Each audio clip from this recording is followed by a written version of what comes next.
Assalamualaikum warahmatullahi wabarakatuh. Perkenalkan, nama saya Supardi, mahasiswa Universitas Terbuka dari program studi Sistem Informasi UP BJJ UT Samarinda. Saat ini saya akan menjelaskan pembuatan tugas 1 mata kuliah praktikum atau mata kuliah basis data tugas 1 praktikum, yaitu membuat Entity Relationship Diagram atau ERD menggunakan Y8 Editor atau Y8 Editor. Adapun contoh kasus yang diberikan adalah pada sebuah perguruan tinggi, mahasiswa akan mengambil mata kuliah yang ditawarkan. Setiap mahasiswa dapat mengambil minimal satu mata kuliah, namun dapat mengambil beberapa mata kuliah dalam satu semester. Setiap mata kuliah hanya bisa diajar oleh satu orang dosen, dan setiap dosen dapat mengambil atau mengajar minimal satu mata kuliah. Tugas yang diberikan adalah, dari kasus tersebut buatlah Entity Relationship Diagram atau ERD dengan tahapan atau langkah yang sesuai panduan. Saya akan langsung saja mengerjakan tugas ini. Yang pertama dari kasus tersebut untuk membuat ERD adalah mengidentifikasi dan menetapkan seluruh entity yang terkait. Dari kasus tersebut ada 3 entity yang harus dibuat, yaitu mahasiswa, mata kuliah, dan dosen. Saya akan langsung membuatnya di aplikasi Y8 Editor. Yang pertama adalah membuat entity. Saya akan membuat 3 entity dan memberi nama. Yang pertama adalah entity mahasiswa, yang kedua entity mata kuliah,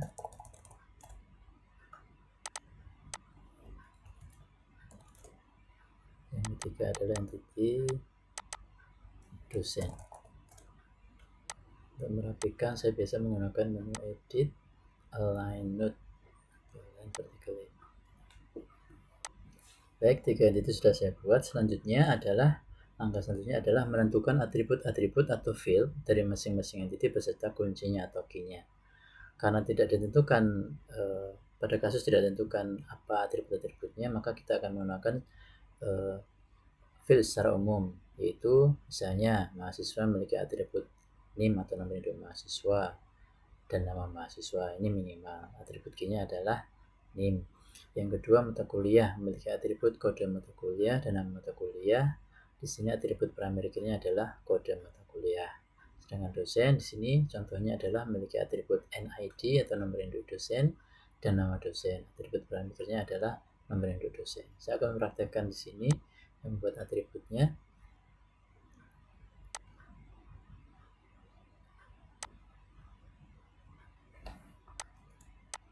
Ya, saya copy aja.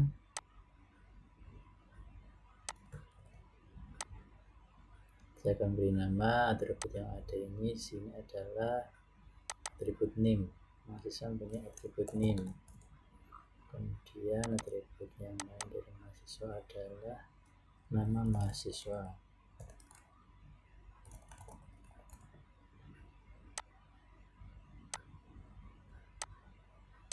Kemudian untuk entitas mata kuliah, atributnya adalah kode MK dan nama mata kuliah.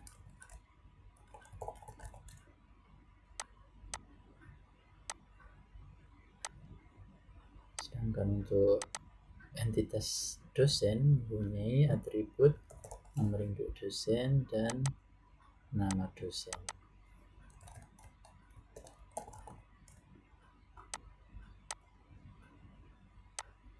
Oke, untuk merapikan ini saya bisa menggunakan perintah edit node align horizontally kalau rata atas ya. Ini juga edit align horizontally, ini juga align horizontally. Bisa juga menggunakan shortcut ini ya. Oke. Saat ini entitas dan atributnya sudah saya buat. Selanjutnya adalah membuat garis penghubung. antara entitas dan atributnya. Saya menggunakan garis yang ini. Kalau sudah aktif begini, double klik aktif, maka yang muncul akan otomatis ini. Ini tinggal menghubungkan dari satu entitas ke atributnya seperti ini. Ini harus supaya cepat harus terhubungi antara simbol-simbol ini. Nah, ini nggak terhubung. Ya, terhubung. Oke, sudah terhubung semuanya. Langkah selanjutnya adalah mengidentifikasi dan menetapkan seluruh himpunan relasi di antara himpunan-himpunan entiti yang ada beserta kunci tamunya atau foreign key. Dalam hal ini saya membuat tabel bahwa mahasiswa ini hubungannya dengan mata kuliah adalah meregistrasi. Kemudian mata kuliah diregistrasi oleh mahasiswa. Mata kuliah juga diajarkan oleh dosen. Dosen dalam hal ini adalah mengajar mata kuliah. Oke, langkah berikutnya adalah menentukan derajat relasi dan penambahan derajat kardinalitas untuk setiap himpunan relasi. Setelah relasi ini, pertama saya akan membuat relasi, yaitu mahasiswa ini meregistrasi mata kuliah dan dosen mengajarkan mata kuliah. Saya akan menambahkan relasi. Simbol relasi adalah kayak ketupat ini. Saya akan geser dulu ini sebentar. Sekian dulu aja.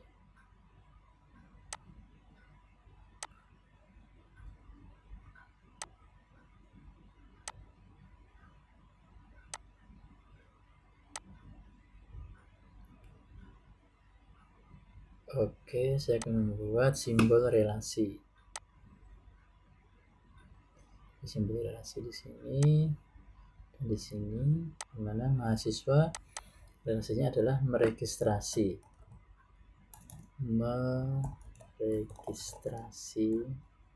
mata kuliah, sedangkan dosen adalah mengajarkan mata kuliah.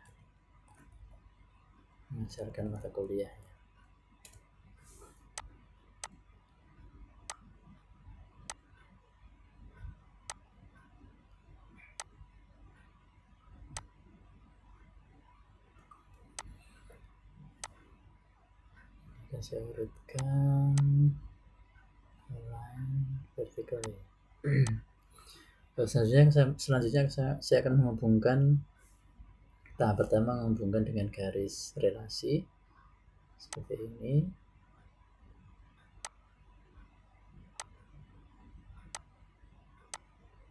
Ya, oke, sudah terhubung semua.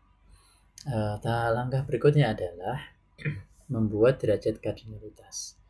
Di sini derajat kardinalitasnya harus memahami hubungan antara satu ke satu atau one to one, satu ke banyak atau one to many atau many to one, dan banyak ke banyak atau many to many. Dalam hal ini, dalam kasus ini, derajat kardinalitasnya adalah bahwa banyak mahasiswa meregistrasi banyak mata kuliah dan minimal satu mata kuliah yang diregistrasikan. Sehingga derajat kardinalitas mahasiswa dengan mata kuliah adalah many to many atau banyak ke banyak.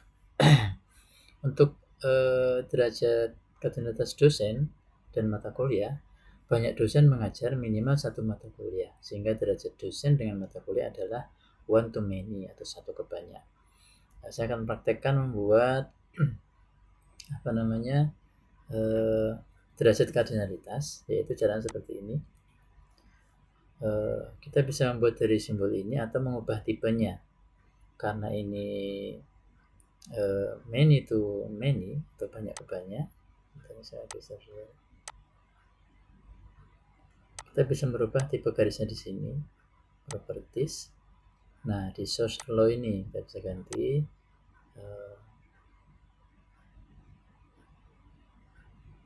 many to many karena minimal satu mata kuliah diambil, jadi menggunakan simbol yang ini.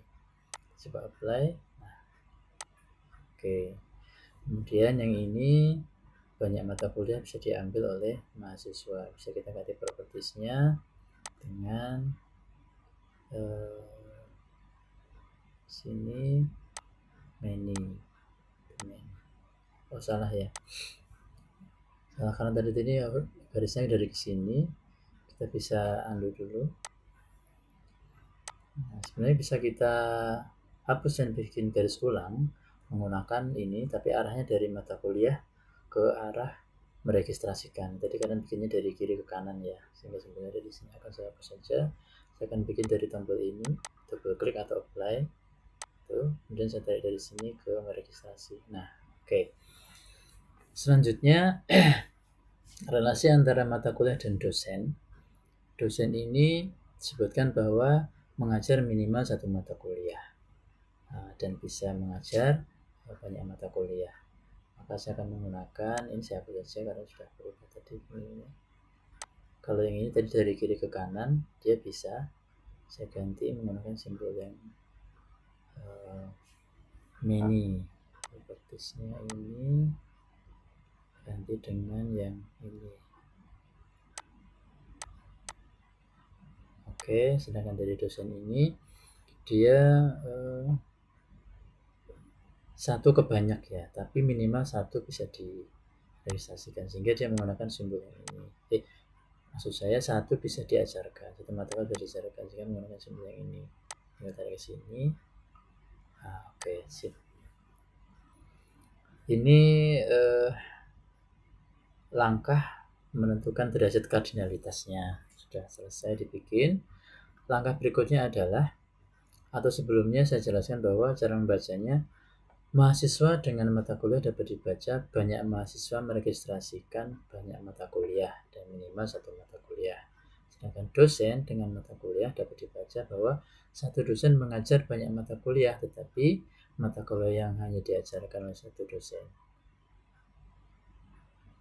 Hanya satu mata kuliah yang diajarkan oleh satu dosen. Oke, langkah selanjutnya adalah melengkapi himpunan entitas dan himpunan relasi dengan atribut-atribut deskriptif atau non-key. Langkah terakhir ini, apabila sebuah relasi dari entity dan antar entitinya memiliki nilai banyak ke banyak atau many to many, maka relasi tersebut berubah menjadi sebuah entity baru dan atributnya adalah primary key dari ini, dari dua entity tersebut. Kita lihat bahwa antara entity mahasiswa dan entity mata kuliah ini hubungannya many to many, sehingga ini harus dimunculkan sebuah entitas baru yang primary key-nya atau atributnya adalah primary key dari kedua entitas ini, yaitu NIM dan kode mata kuliah. Saya akan langsung buatkan entity barunya. Di sini entity barunya adalah registrasi MK. Saya akan buat entity baru di sini.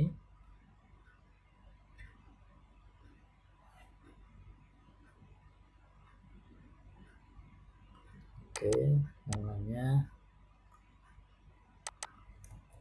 registrasi mata kuliah atau semut MK di sini.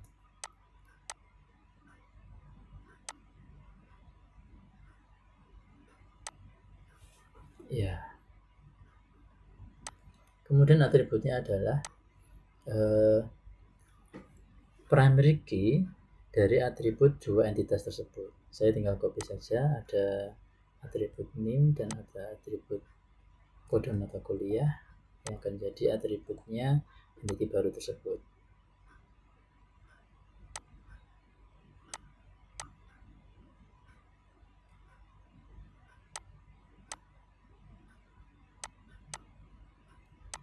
Saya akan menghubungkan dengan garis ini, unspecified, menghubungkan ke sini, ke sini.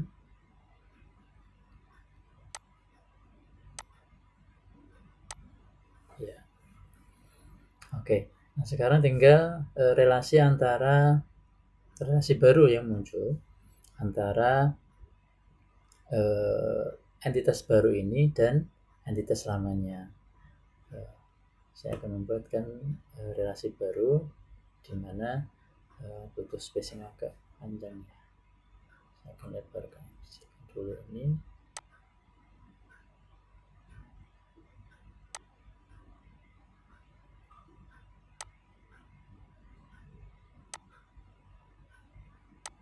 Oke, atau saya maksimalkan aja biar jelas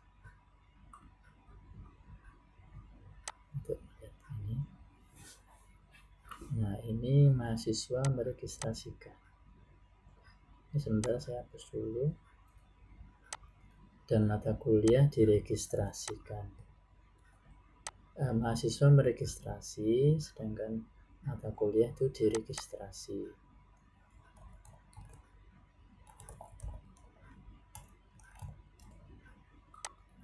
Oke.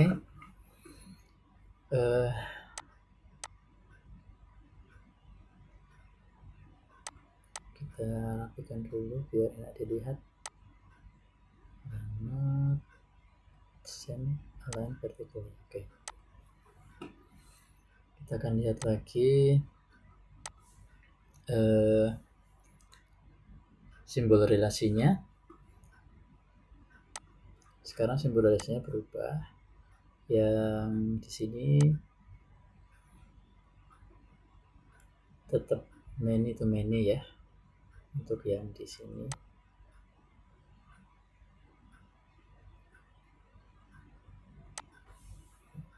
meregistrasikan banyak mata kuliah dan mata kuliah dan bisa meregistrasikan banyak mata kuliah. Saya menggunakan simbol many to many dari sini ke sini.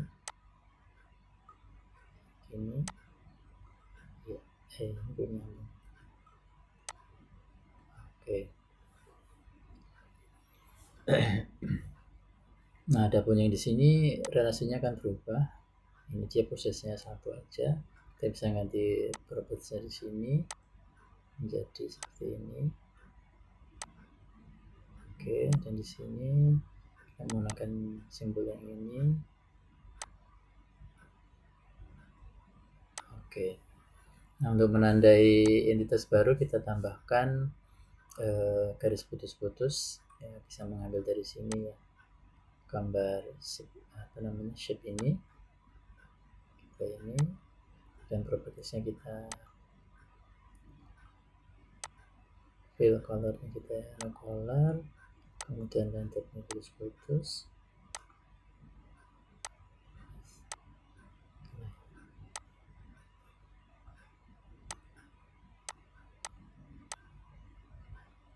Oke, ini kita gunakan untuk menandai entitas baru.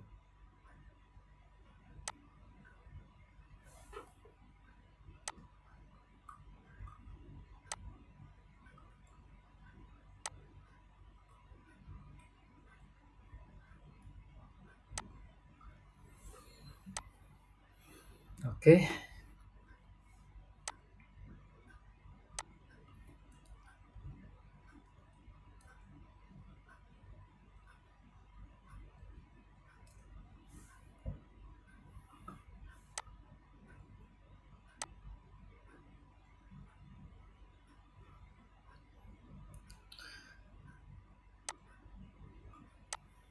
Oke, saya kira cukup pengerjaan tugas satu ini, yaitu membuat entity relationship dari kasus yang diberikan. Sebagai penutup, semoga praktikum basis data dalam pembuatan ERD yang sederhana ini bisa memberi pelajaran bagi mahasiswa untuk membuat kasus ERD yang lebih kompleks nantinya. Saya kira cukup. Terima kasih atas perhatiannya. Mohon koreksi kalau ada kesalahan dan mohon maaf ada segala kekurangan. Saya tutup. Assalamualaikum warahmatullahi wabarakatuh.